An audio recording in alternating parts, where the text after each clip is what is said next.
You're listening to The Art of Imperfect Adulting. I'm your host, Amy Stone. Here, I share stories from real people navigating the adventure that I call adulting. Are you ready? Me too. Let's do this. Hello, friends. In this episode, I'm going to introduce you to my guest, Ray Martin. I think you are going to love this story. And part of the reason I think that is that there's a bit of Ray's experience that I share today, that we share with you today, that reminds me a little bit of a blockbuster movie script from many years ago. Hold on to that thought while you listen, because after you listen, I'm super curious if you have the same thought that I do. So just share with me, like look me up, send me a message on any platform, and let me know if it reminds you of a movie, and if so, what movie you think I might have been thinking of as I share this with you. That'll be fun. Ray and I talk about how a 6-month sabbatical turned into a 14-year backpacking experience that changed his life. We talk about why he went on the first sabbatical at all, and I ask him how he paid for all of these things. Also, I happen to be very proud of myself in this interview. It turns out that Ray has run a few marathons, and it comes up in the conversation. If you're new to the show, you may not know this about me, but I am a runner, and sometimes I go completely off track when somebody will mention that they also run or do triathlons, and I'm like, oh, me too, me too. Let's talk about that forever and ever. I'm clearly growing up. I resist the temptation to do that in this interview. I did talk to him about it after we were done. Yay me. All right. Now, are you ready? Are you ready to meet Ray? I'm ready. Let's do it. Ray Martin, welcome to The Art of Imperfect Adulting. Are you ready for a fun chat? I am, Amy. Thanks for having me on your program. I'm so happy you're here. I start every interview by asking people what part of the world they call home. And I am excited to ask you this because I know you have the accent, but where are you today? Yeah, I'm obviously in England, about on the edge of London as a small town called Leighton Buzzard, and I'm located very close to there today. Leighton Buzzard. That's a Yeah, great name. That is it a is. great name. Fantastic. All right. So, in a second, we're going to get to the topic of the day, but I'm going to ask one more warm up question. And the So, question I've been going with lately is what's something that you do to take care of yourself? Something that could be called self care. yeah, that's very easy to answer. I sit in meditation for 20 minutes every morning before I start my day. 20 minutes of meditation. So, when you say meditation, are you doing solo silent meditation or are you Solo like me, silent. solo silent? Ah, you're a better meditator than I am. I can do about 3 minutes of solo silent, but I rely heavily on guided meditations because Okay. otherwise I do this little, I like open my eyes and I'm like, 3 minutes, that's enough. Yeah, I Okay. like those occasionally too. They're pretty good, some of those guided ones. Yeah, and it gives me just enough to keep me going. So that is Yeah. very good. And I don't do it every day. I should do it more often. I do what I do every day. I do movement. So I tell myself it's moving meditation.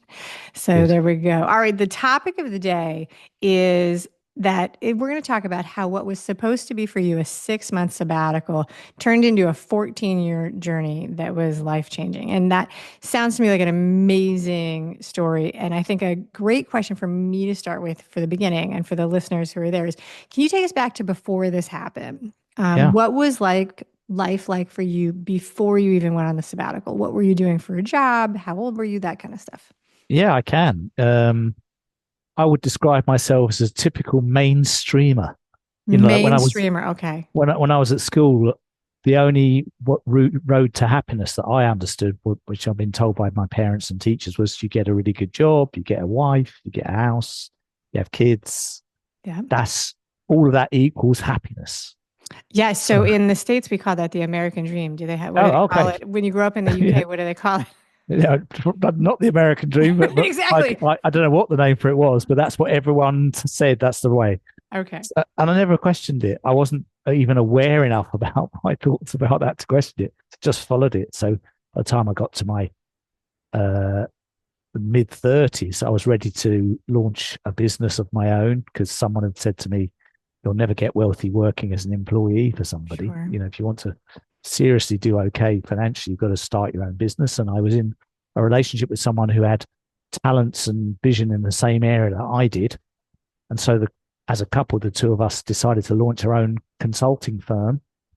And we built that up over a period of years very successfully. And in 2002, we've got this newspaper in England called the Daily Telegraph. It's a bit like the New York Times or something. And they chose me as the business leader of the year in England for Wow. having built this company. So I had, all the boxes ticked. I was successful on paper, had all the things that equal happiness, etc. But the bizarre thing is, Amy, that throughout that period, I was never really happy, and I could never figure it out. I was just always in my quietest moments going, "How come I've ended up where it all looks great Yeah. to everyone else, but it doesn't feel great to me?"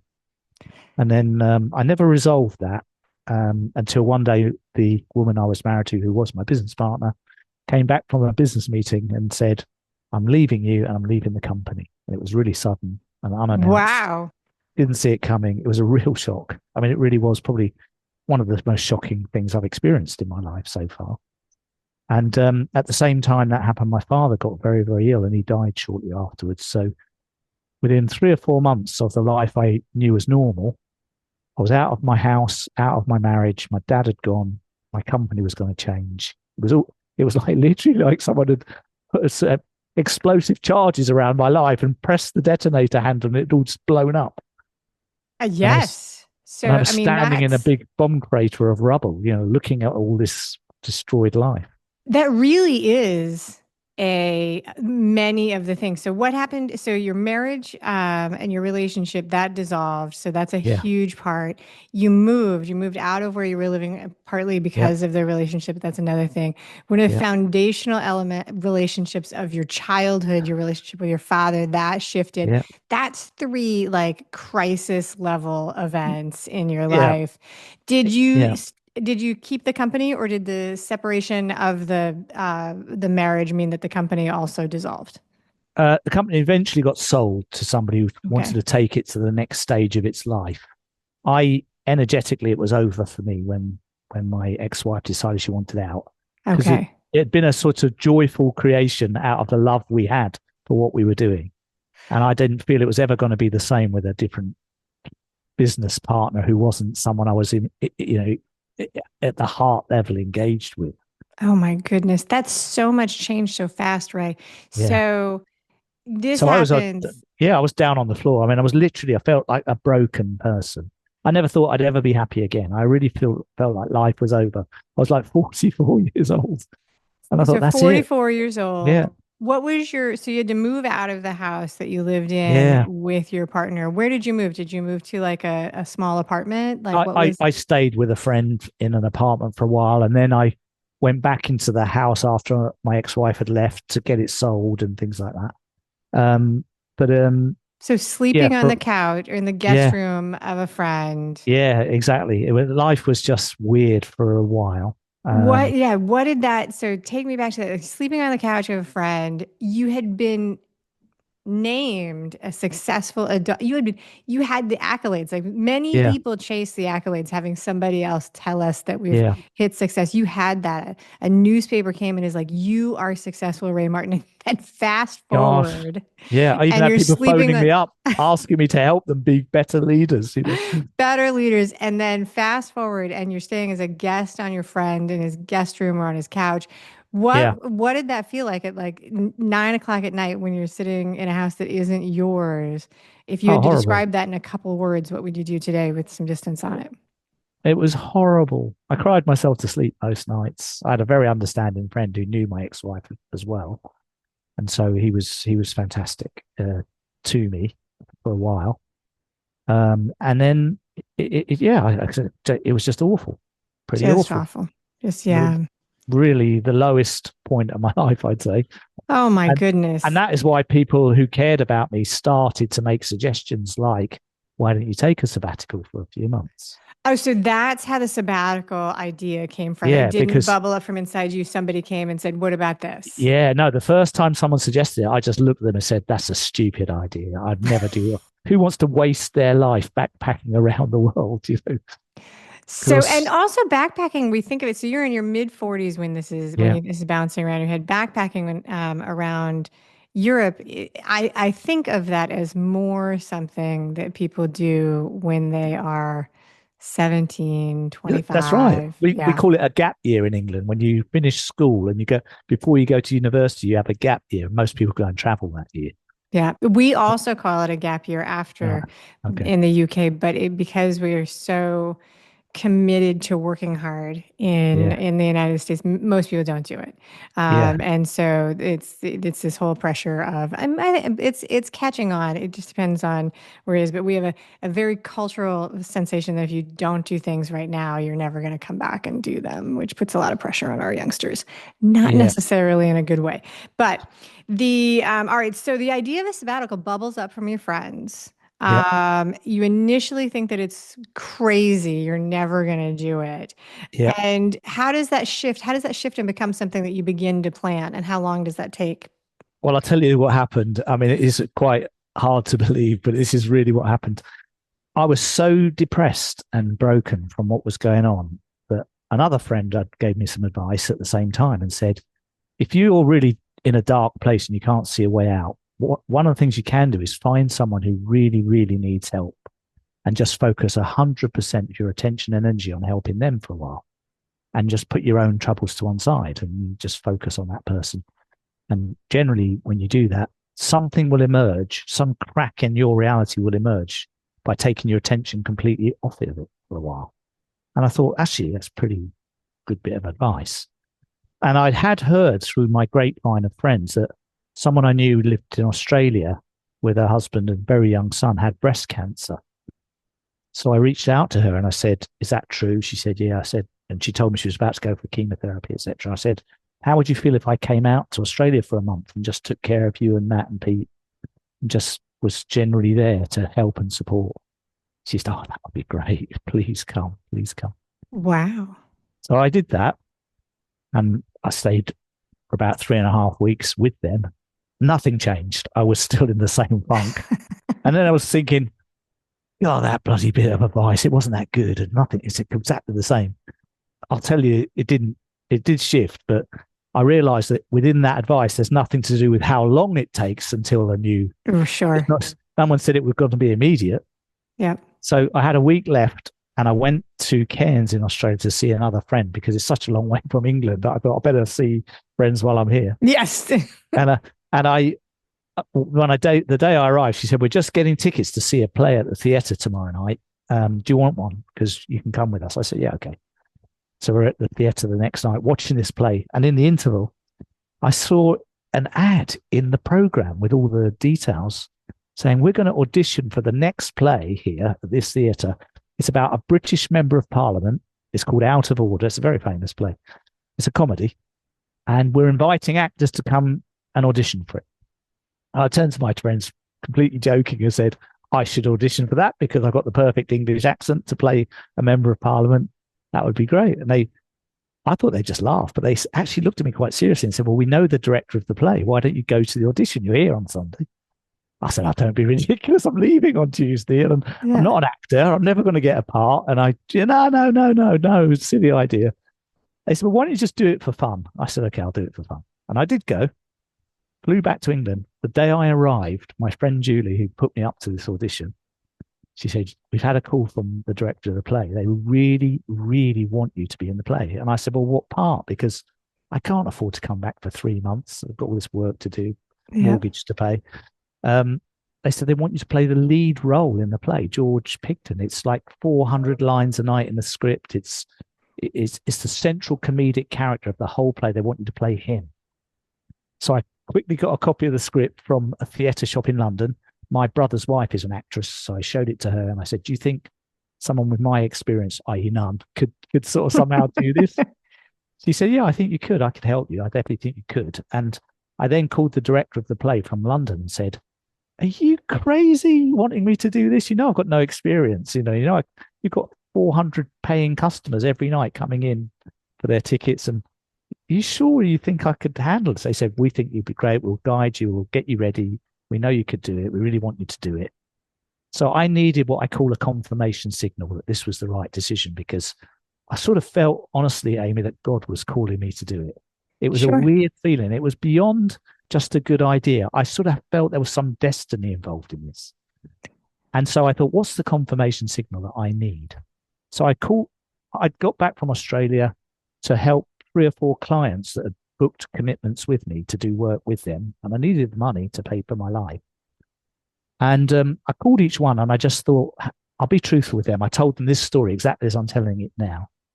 I said, I really feel I'm being called to do this. I want to go back and do it, but I promised you I would be here to do this work with you. So if you say you want me to stay and do this work, I will put that first and I won't go. I'll only go if you give me your full unconditional blessing to do it. And I'll see you when I get back. And all of them said, I give you my blessing. I would definitely do it if I was you. All of them. So I knew that this was my confirmation signal.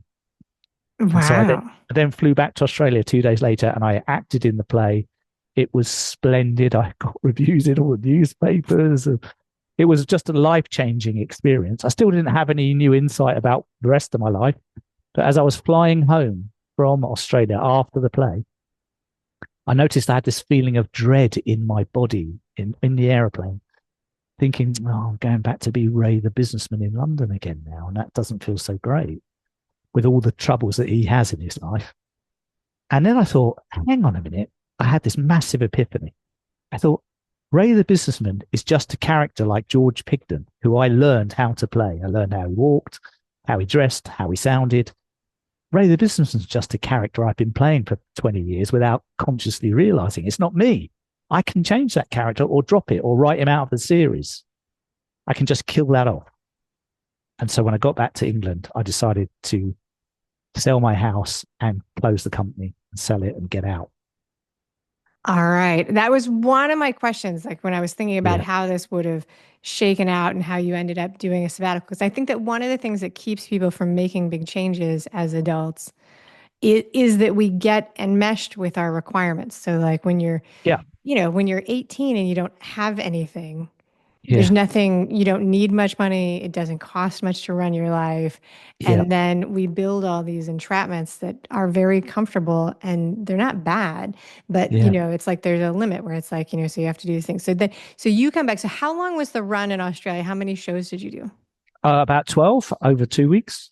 Yep. 2 weeks. Mm. And then that is an amazing story. And it does feel like, I mean, people have different ways of thinking how these things work out, but you like, it started with a little blip of an idea and then you took a little bit of action, you tried it, and then, you got the job and your friends told you and all of these things. It was lining up like it was destined to be. I can see how it Yeah. feel like a calling. How long is this after the period of the minds exploding in your life? Like how far out are you from the big explosions that happened, like your wife leaving you and stuff? Yeah. We physically separated our lives or began that process in October of 2020, sorry, 2003, October 2003. And I went to Australia in April of 2005.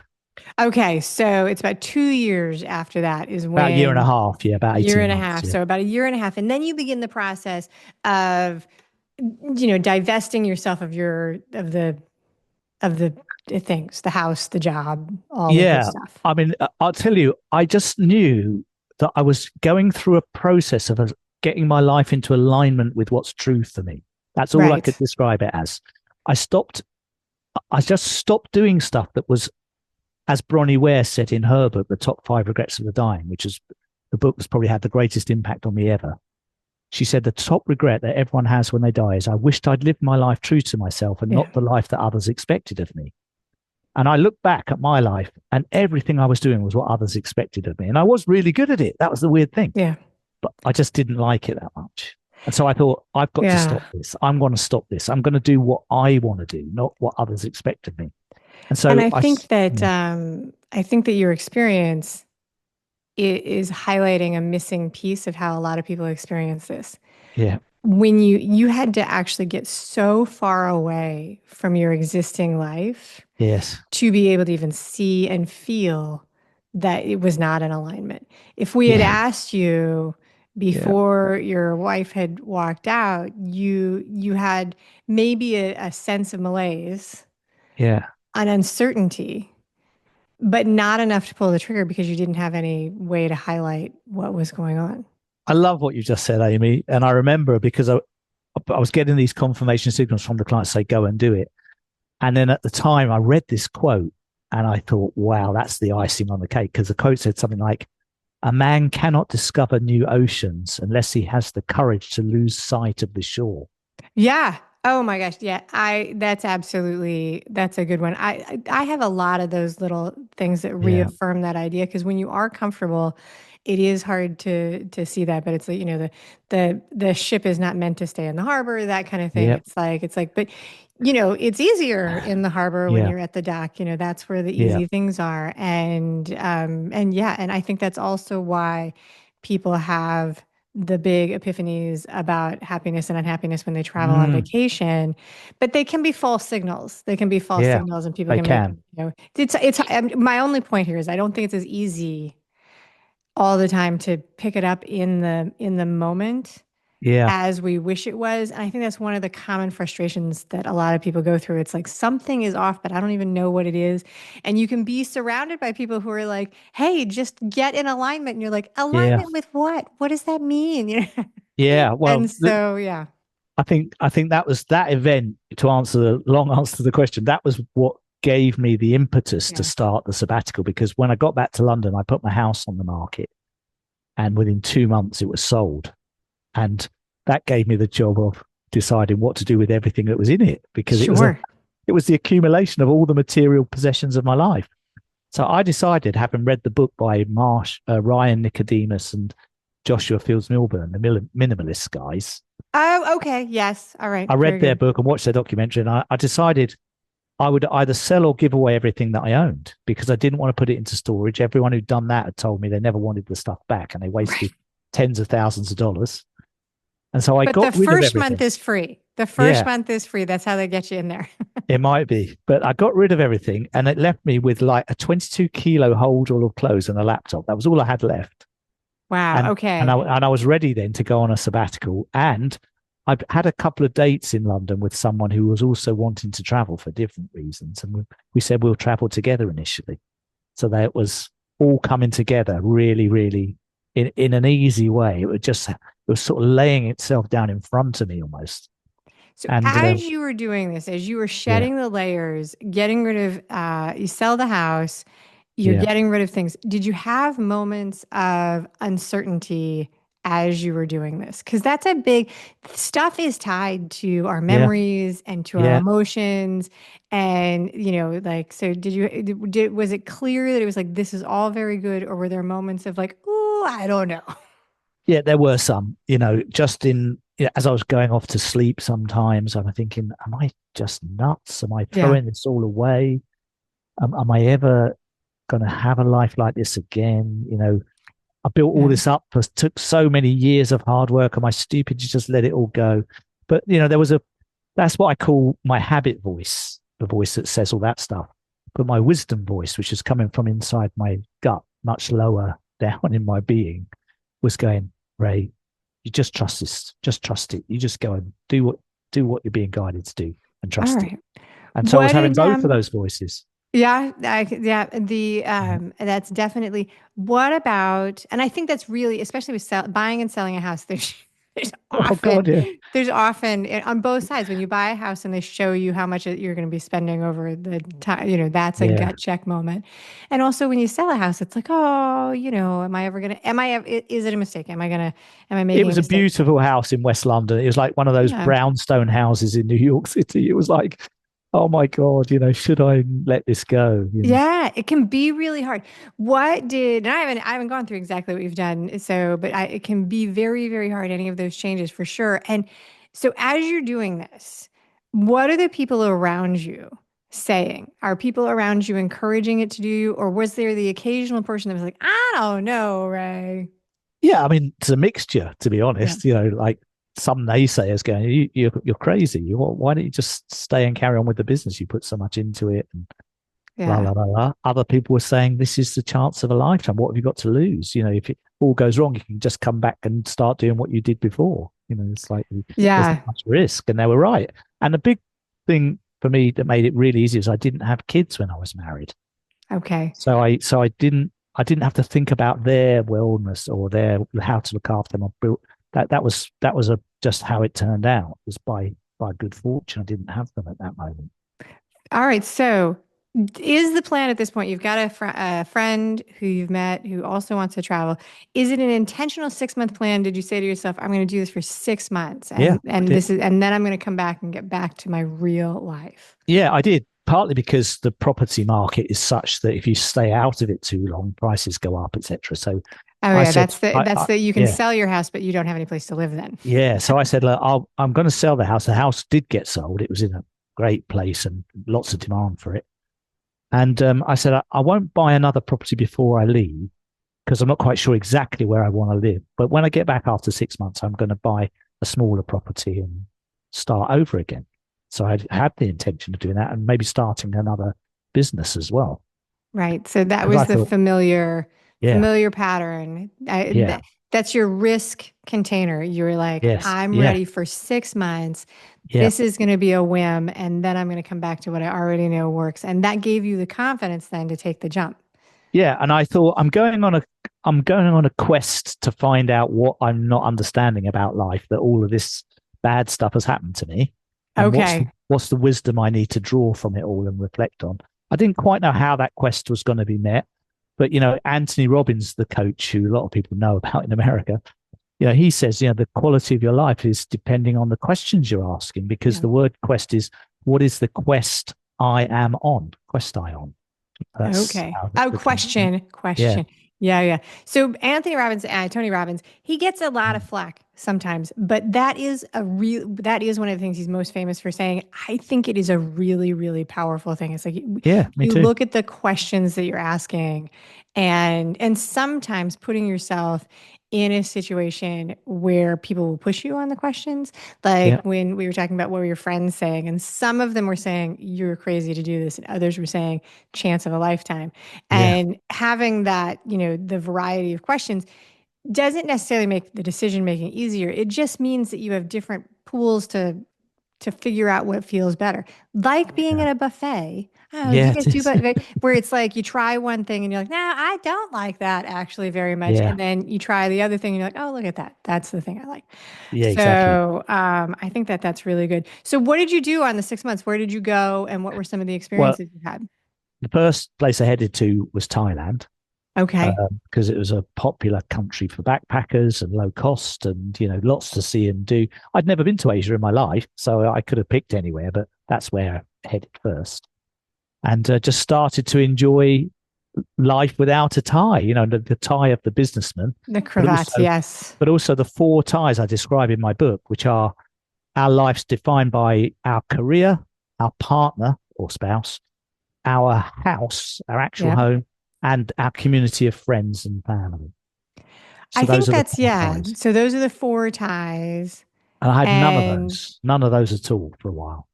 wow. All And right. So, I'd never had a life like that without those ties. I mean, it was literally virgin territory mentally. yeah. And okay. So you head off to Thailand, Yeah. literally with a backpack and a Yeah. laptop. You Yeah. don't have the company at any point. So you're able to just go through experiences Yeah. and do And that. choose every day how it's going to be and where to go and what to do and who to hang out with, So you etc. were kind etc. of like you were retired. Well, I was only 45, Right. so Yeah. it Right. But really that's wasn't. when people talk about retirement, they're like, I'm going to Yeah. wake up and do that. And that is one of the reasons I brought Yeah. that up is because you were only 45, because one of the dangers of pushing retirement off to like 70 is that Yeah. you may not be able to do the things. Exactly. I'd read someone else's book. Yeah. I can never remember those, where he talked about this concept of drawing forward some of your retirement years Yeah. instead of waiting until you get to 68 or 70.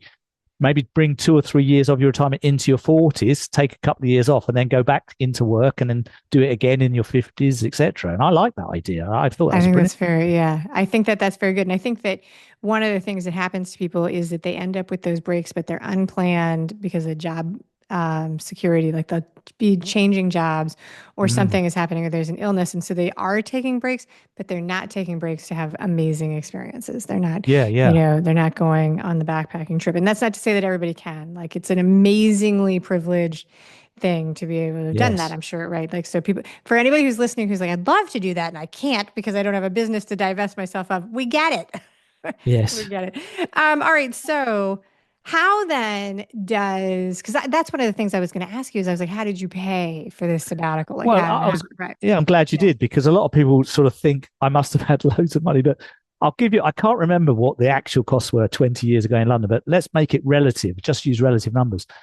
I think the cost of my life in London with the mortgage and the cost of living there and everything was somewhere between like $5,000 or $6,000 a month. Yeah. That I was having to find through earning money, doing work and stuff.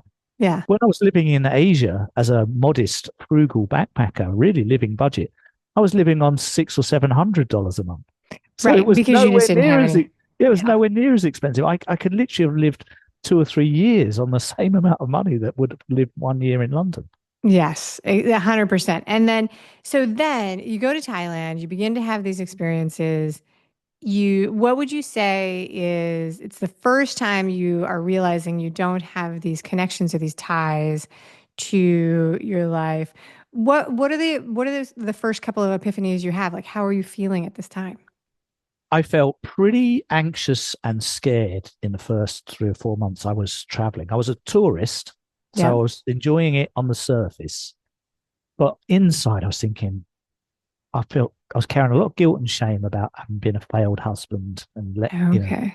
been unsuccessful in marriage. I felt a bit of a charlatan that people who really knew me would know I wasn't this successful image leader I looked in the public sphere. And so was carrying lots of guilt and shame and feelings like that. And I realized that whilst I'd logistically altered a lot of things, I hadn't psychologically given myself what I needed in order to actually go through the transition that I was in. I read this book by William Bridges on transitions, and I learned and understood it from reading this. And so I authored, no, I didn't. That's right. I was anxious about this. And I told one or two other travelers that I'd met. And one of them said to me, have I considered doing a Vipassana meditation retreat? I said, what is that? I've never even heard of it. I didn't know what meditation was. Haven't considered it, never Yeah. heard of it. Yeah. So I said, no. He said, well, you go into a monastery, Buddhist monastery for 10 days. You sit in silence and meditate with the monks, and they teach you about the Dharma, the Buddhist way of living, the philosophy that they have, and how you can apply it to your own life. And you become very, very familiar with and observant of your own mind. And it's very releasing. I just felt the energy of the person describing it, and I could notice my skin tingling with a kind of excitement. And I thought, I don't understand a word they're saying really, but I feel like that's a really good idea. I'm going to do that. Okay. So I just followed that feeling, really. Did you do that in Thailand or where did you find? Yeah, I was in Okay. Thailand. So I went to Suratani, where the monastery was, Signed up 2 weeks? to 10 days. Yeah. 10 days. I'm very that now the meditation makes more sense Yeah. because you learned from the professionals. There Yeah. are a couple of Buddhist advisors that I like will refer to, like Tara Brach, who's Buddhist. Oh, yeah, she's one of my teachers. Yeah, she's great. And I think, and I love her teachings, but when I offer it to other people, I say, all right, I want to also give you this, that if you haven't done, I have not done a lot of Buddhist training. And I think that people who have, they are on a different level with You might acceptance think and that, but I promise allowing, you it's not the case. and I'm like, so give yourself some grace. If she presents this Yeah. idea, if you hear her say like, just let it flow, and you're like, nah, I don't know what that means, not feel it, like she's done this for a long time. Yes. And so for me, it's a target, it's a goal, but that's Yeah, really, really she's one of impressive. the rock stars of the meditation world, but without Yes. doubt, so clearly, yeah, she's like the Yeah. Taylor Swift of meditation, if there was such a thing. No, I think she would really appreciate that Yeah, moniker, and I think that we can definitely go that. All right, so you were there. I think that one of the things that led and that I'm fascinated by this is that you were able to make that connection that you had not done the transformational work internally. And I want to thank you for admitting and sharing with us that you felt the disingenuity of where you were presenting, and the shame, because yeah, um, I think that those are pretty deep things that most people are not many people feel, and not a lot of people will admit. yeah, A lot of relationships don't last forever, and That's a thing I talk to people about all the time. And one of the things that I began to say to people many, many years ago is that I was like, people would come to me and they were like, well, I know my, divorce is not failure. And I was like, yeah, but there's a deeper layer to that, right? Like you can say that over and over again, but if you grew up with the story that marriage means success, Yeah. then, and you don't unpack that, then Mm. all you're doing is banging your head against the wall trying to convince yourself Correct. you're not a failure, right? And people will push back pretty hard when I Mm. present it because you don't know, you're not always aware of the story that you were told when you were young and what's holding Yeah. you. Those ties that you're talking about, they're invisible. Yes. They're Yeah. invisible. Yeah. And one of them, so like one of the things with your ties with relationships, you're talking about relationships, the relationship with your father, you didn't choose for that to end. No. That's like a process of growing up when our parents die. That's like Yeah. we don't elect for that. That happens to us. Yeah. That's right. That's right. Yeah. And so Korea. So all right. So you're running around without a tie. You go to the Buddhist meditation. You're learning how to Mm. become an observer of your own life, Yes. which is the one of the Buddhists sitting under the tree, allowing the allowing the It's an things. essential thing. I mean, Yeah. maybe later, if we've got time, I'll talk about that because I see that as being one of my 6 rules for happiness, which I wrote in the book. Becoming your own observer is rule number 3. It's essential. You've got to Yeah. be able to do that. It's one of those ideas that whenever I am reading things and picking things up from other pieces, when I find that there's an idea that sort of jumps camp, like you will find it in wildly different advice Yeah. pockets. That's when I'm like, oh wow, that's probably a thing that has some merit. So like, Yes. journaling. You Yeah. have people from like all different camps. They're like, it is helpful to write stuff down. That's a Yeah. sign that maybe it has merit. And one of those things is allowing yourself to be an observer of your own life. And then I would break that out to which I see you doing in your stories, allowing other people to reflect back what they see, which Mm. is, sort of the awareness that you're not always the best reporter of your own Yeah. life when you listen to people. So okay, so we could talk about that all day and I'll try and remember to come back to it, but there is a limit to how long we're going to talk. So when does a 6-month trip turn into a 14-year adventure? How does that happen? Well, the Vipassana retreat was a life-changing, game-changing event for me, and that happened at like 5.5 months into the 6 months. Okay. And I left the monastery after 10 days. And if I'd had on the side of my head a round knob, like a volume knob, it was as if someone had turned it down from a 10 out of 10 noise level in my head to like a 1 out of 10. I thought, wow, I felt like completely different mindset leaving than when I entered. And I knew there was something deeply transformational about that I needed to pursue and understand at a deeper level. So I decided that 6 months wasn't enough. That I wasn't ready to return to start a new business and get a new home. I hadn't met the terms of my quest yet. And so I decided You to had stay on. not rescued the No, princess from the castle, correct. to Yeah, put it kind in of. terms of Mario, Yeah, or the the video hero's game. journey, like Joseph Campbell. I hadn't conquered or slayed the dragon, There, and that's a better metaphor. When you were talking about yeah, the quest, I was thinking about the kids' video game where you yeah, rescue Princess Peach. But it is, yeah, slaying the dragon is a better yeah. example. Hadn't slayed the dragon and then acquired the new wisdom to take back to the old world and share it with. Yeah. And so I didn't know what to do, but I knew I needed to stay in the orbit of this mindfulness. So I moved to a place called Chiang Mai in Thailand and joined a meditation group that met every week where I could learn and meditate with people and deepen my practice. And then those people were involved in all sorts of businesses and things. And I started to get involved in some of those. And a couple of years later, I'd been to places that really touched my heart emotionally. Like, for example, an elephant sanctuary in Thailand, Yeah. where they were rescuing elephants that have been harmed or blown up by landmines and things like that. And an orphanage in Nepal, where I'd organized a picnic for about 60 orphan kids. And I started to feel a lot of desire to help these places. I didn't know what to do. And then in my sitting with the, what should I do to help these people? As the universe does when you're asking questions, people are drawn to you just weirdly at the right time. So this guy showed up in Chiang Mai who had run 6 marathons, and I was 49 when I met him. And he told me about what it was like to run a marathon. And as he described it, I had a similar thing to the Vipassana. I just sat and tingled with it. Oh, God, this feels great listening to him with his marathon stories. I said to Matt, his name was, I said, Matt, do you think I could run a marathon? And he said, well, you look quite fit. Have you run before? I said, no. He said, well, I'll tell you what, I know why you want to do it, because I told him about the fundraising idea that I had. He said, if you stay here for 6 months, I'll train you how to run your first marathon. I said, okay. And I did. And I got a place, unbelievably, I got a place in the New York Marathon. It was the first marathon I ever ran. That's a good one. And I chose that one because a year or two before, I'd been on a short trip to New York and watched the end of the marathon in Central Park with my friend living there. And they asked me, would you want to run the New York Marathon? I said, no, I'm never going to run a marathon in my life. Do you see these people? Yes, they look very tired. Yeah. I said, but if I did, I would definitely want to do this one. Yeah. This would be the only marathon I'd consider doing. So when Matt said to me, what marathon do you want to do as your first one? I said, well, the New York one. And I put my name in the ballot because there was a million people wanting a place. And I took it as a confirmation signal that was the right choice, because a week later, I got a place first time in the ballot. You know, it was easy. Frustrating tens of thousands of people who've been trying for a decade to get in. Yeah. I got in straight away. I just knew that was a confirmation signal. That was always meant to be the case. Very cool. And so I got to New York November 1st, 2009, fully trained to run a marathon. And I'd been in touch with, I started a fundraising out organization on my own, calling people in the middle of the night, basically, and daytime all night.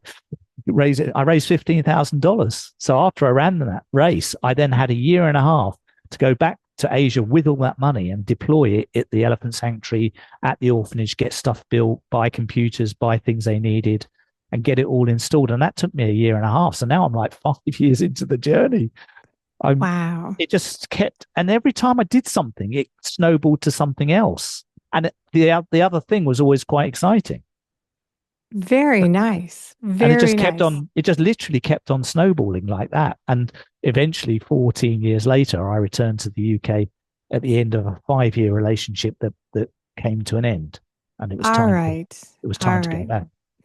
So that's exactly, so you brought me right to where I was. So you didn't come back at the end of 6 months, and that worked into 14 years. Yes. But at that time, you just were living your life sort of based out of Asia, following the breadcrumbs, doing the thing that felt there. And it was when things are in alignment, I find that sometimes it can be hard for me to figure out if things are in alignment, but the signal that things are in alignment is that it feels easy.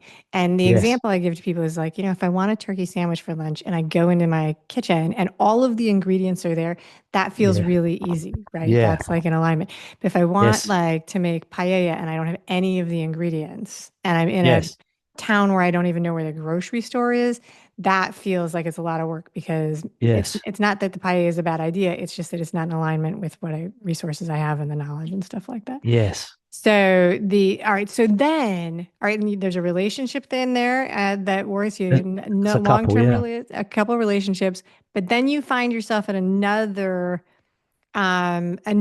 transition point. You end a relationship and you're like, you know what? Time to go back. Now what feels right is going back to the UK. Yeah, there's a lot of overlapping threads here, so I'll try and simplify it. Around about 2010, I collected 100 email addresses from people I'd met. Well, how did I get those? They were people that I'd met and spent an evening with, just telling them stories about how I started traveling and doing the foundation and the play in Australia and everything. And a lot of them, I love the story about the play in Australia. Yeah, that really is a kismet story. It is. And I've got quite a few more from this 14 years, which is why I ended up writing the book.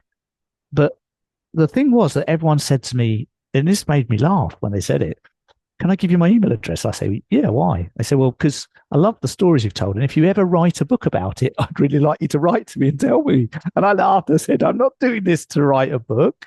I'm doing this to heal myself, to find my quest. This is for me. It's not. But I got to about 100 email addresses in 2010. And I thought, hang on a minute. The universe wants me to write a book. It just suddenly dawned on me one day. Why do people keep asking me about this stupid book? I've got to write a book. And I thought, oh no, I don't know anything about writing a book. It's going to take me forever. I don't even know what to do. And as I was having those thoughts, literally, I saw on Facebook, which was quite new at that time, that somebody was running a 5-day writer's course in Chiang Mai, coming from New York, some big literary agent, to show people the basics of writing a book. And so I wrote to that person to get a confirmation signal. Should I do that or not? And they wanted it was $1,200 for the course, and it was about 5 days. But it looked to me like it was for seasoned writers, people who had already written something, not novices. So I wrote to her and I said, 2 questions. One is, would I get in the way if I signed up for this course because I'm a novice? And is it really for people who've got some experience? And could I join on that basis? And then the second thing is, I can't afford $1,200. I'm doing fundraising. I'm living modestly. I've got no income. I could get $500 together, but could I do it for that? And she wrote back and said yes to the first one and yes to the second one. And I knew that was my confirmation signal. Oh, wow. Do All that right. course. There's a hidden lesson in there that has come up a couple of times, which I'll just draw out for the people who are listening, who are walking and running or on the treadmill or wherever they are doing these things, which is that you asked. Yeah. And like sometimes we feel like we're looking for confirmation. It can be hard to ask for things, but when you talk to people who are making things, it's like having the distance to be able to say, I'm just going to ask, and if it's confirmation, I'm not going to take it personally if they say no. So there is that. All right. So this is when you decide to write the book. You've been gone. All right. I want to be very intentional and give you a chance to directly tell people about the book and where they can find it and all the things you do these days in your life.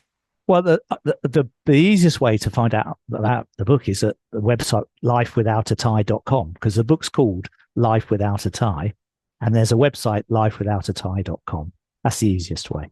And the reason the website's there, to be honest, is that got evolved after the book got published, because people who read the book kept writing to me saying, can we see pictures of some of these places? Because there's no photos in the book.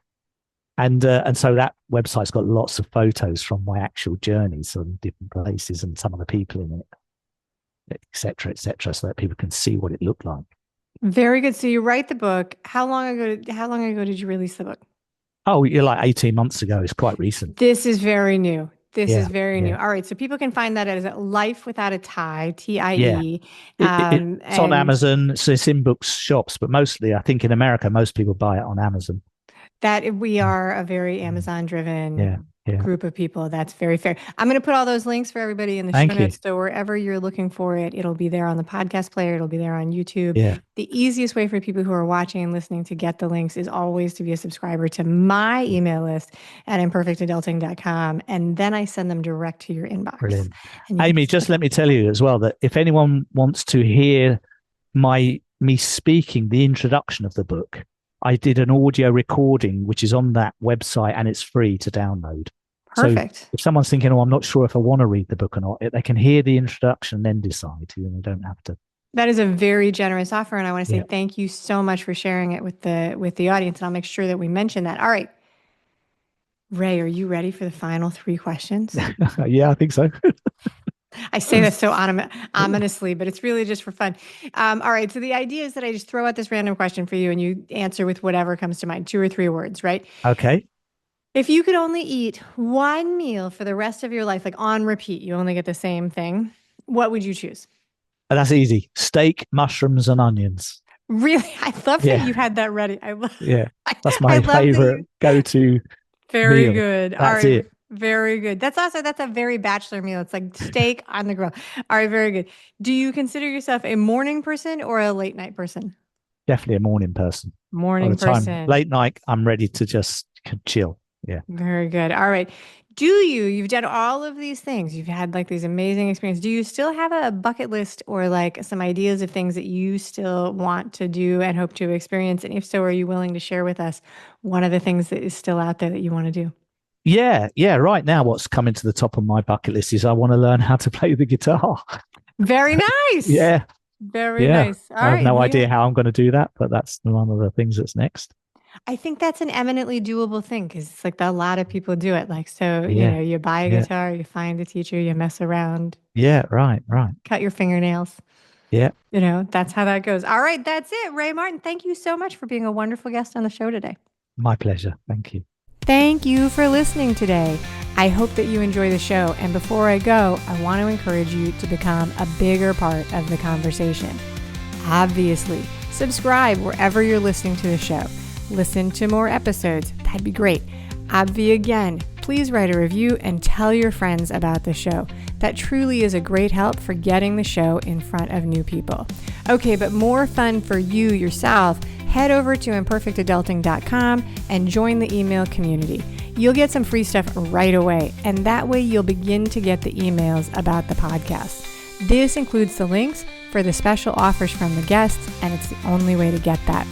Also, if you aren't in the mood to listen, I actually include an article directly in those emails. Whee! Now, if you love this and you crave more time with me, Amy, as a coach, a mentor, or just adultier adult, numero uno, check out The Village. If you have a story you want to share with the listeners, I'd love to hear from you. I have an open application. Just let me know you want it. And that's a wrap for today. Until next time, remember, the journey is the destination. Ralph Waldo Emerson said that, not me. Well, until just now, I did just say it. But what I want you to hear today is that if your adulting journey isn't going the way you expected, that may not mean that you're lost. It may just mean that you're on your way. This is Amy Stone, signing off. The Imperfect Adulting podcast is created and produced by Amy Stone and Amy Says So. Anything expressed on this show is offered as entertainment, and the views of the guests may not always represent the ideas and viewpoints of the host. That's me. Amy does not intend or hold herself out to provide professional advice or recommendations of any kind. In the end, you and you alone need to make those kinds of decisions based on your personal and individual situation, needs, circumstances, and comfort level.